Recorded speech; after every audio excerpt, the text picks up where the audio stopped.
is very strange. But the Hillary Clinton thing is just so fucked up because you have a Bush and a Clinton. I got why people supported Obama. I don't understand how anyone can support Hillary. I really don't. They're happy to have a chick in there.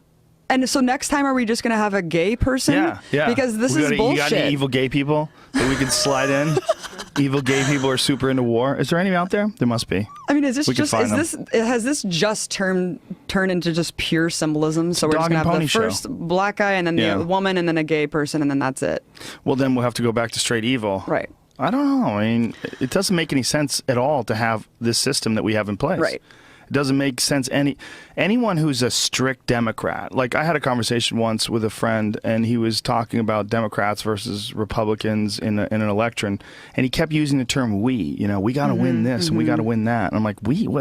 I go, "You're talking like you're talking about the Red Sox, man. Right. I mean, you're talking about like getting ready for the World Series. Like you're talking like a team person." Like, these are politicians, man. You know who they work for? Fucking corporations. They don't work for you. Like, this is a dog and pony show, and you're completely committed to it. We got to get rid of it. We got to get rid of that. It's got to be who has the best ideas. It can't. The party system has failed us for so long that we are just invested in having the best version of this failed, fucked up party govern us. I mean, it's a terrible version of what could be the governing principles of the greatest nation the world has ever known. And I don't think any other country has this kind of absurd show, multi-billion-dollar show where it's like a Hollywood extravaganza, you know, and it gets worse every year. And last year they spent over $1 billion each. And I can't think of any other country that has the same kind of charade. Term? Yeah. Sorry. I just can't. And it is a complete facade. And the fact that you need millions of dollars to even get on the ballot, almost, and maybe not millions, but I mean, you need a substantial amount of money to get even on the ballot in every state. And then to get into debates, it's completely impossible because it's all run by like the oil and gas, like all these corporations fund the presidential debate system somehow. Commission for Presidential Debates, a privately funded institution. There you go. Yeah. And so you can't get on it. Well, they used to be able to get on it with a small percentage of the popular vote in certain elections, but you can't do that anymore because of our good friend Ross Perot. Ross Perot fucked things up back in the old days. Because this guy, if you guys aren't aware of Ross Perot, or you weren't alive back when this was going on, it was a very unique moment in human history because this guy who was worth billions of dollars just said, fuck it, this is pre-internet.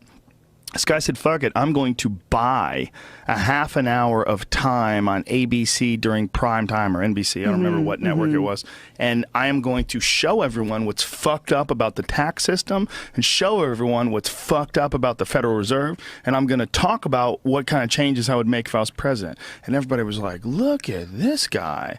And he was able to debate with these guys because during the primaries he had gotten whatever number of the popular vote you needed to get in order to be involved. So they changed it. They jacked it up much higher now. I forget what the percentage is, but it's virtually impossible for any third party candidate, which is why, everybody looked at Ron Paul and saying, well, Ron Paul is this wild independent. Actually, he's a Republican. Right. I mean, you call him a wild independent in terms of a lot of his ideas are very controversial and unique, but he's not an independent. He's a Republican because if he was an independent, he would have never been in those fucking debates. There's no independents are ever going to get to that point where there's three candidates being considered for the number one position in the country, and one of them is completely untethered to the system. It's not going to happen. And it's all like this political and intellectual bribery on so many levels because first it goes to the Supreme Court. I mean, we basically have a monarchy running this country. Our Supreme Court justices have more power than like the fucking Queen of England. So they're the final arbitrator on so many different things that are really life and death shit here. And it's basically turned into like, well, do you want like a crazy neocon to pick the next Supreme Court justice? And it's like, that's what we've come down to. Like, that's what it's all degenerated down to, is just who's going to pick a Supreme Court justice if someone dies. I mean, no, fuck that. I'm not going to capitulate my moral compass to vote for a war criminal. Hillary Clinton is a war criminal. I'm sorry. And what makes her a war criminal? Because she has voted for, first of all, let's just look at the Iraq war vote.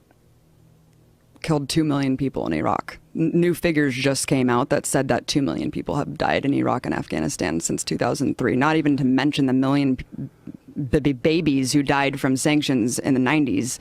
Aside from that, Hillary Clinton, the Gaddafi, Libya, Syria, she wants to bomb Iran.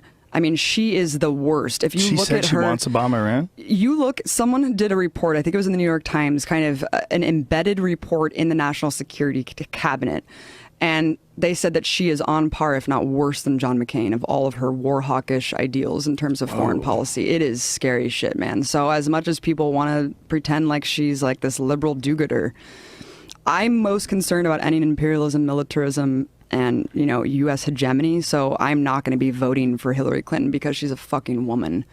I don't give a shit if someone's a woman, if they're black, if they're gay, if they are perpetuating war crimes and killing innocent people. I know, going back to what you said, it's hard to be a president and not have someone's death on your hands, but fucking A, you don't have to just sign up to kill millions of people on a fake war against a non-existent threat. I wonder what motivates someone like Hillary Clinton at this stage of her life. Golf money. You should look at who funds her campaign. It is unbelievable. The Clinton Foundation, dude, check this out. The Clinton Foundation, not only, you know, like all these giant corporations and banks, the real creepy part is when you see Saudi and Gulf states actually giving her tens of millions of dollars over the years. That shit is scary. Saudi Arabia basically has bribed so many politicians. Harvard, Oxford, like all of these institutions to get Saudi money. And then you start to understand the culture of silence around Saudi Arabia and why we have this double standard, this egregious double standard in the war on terror and this unholy partnership with this country. Now we're bombing Yemen together. Saudi Arabia and the U.S. Bombing the shit out of Yemen, the poorest country in the entire Arab world. What good is that going to do?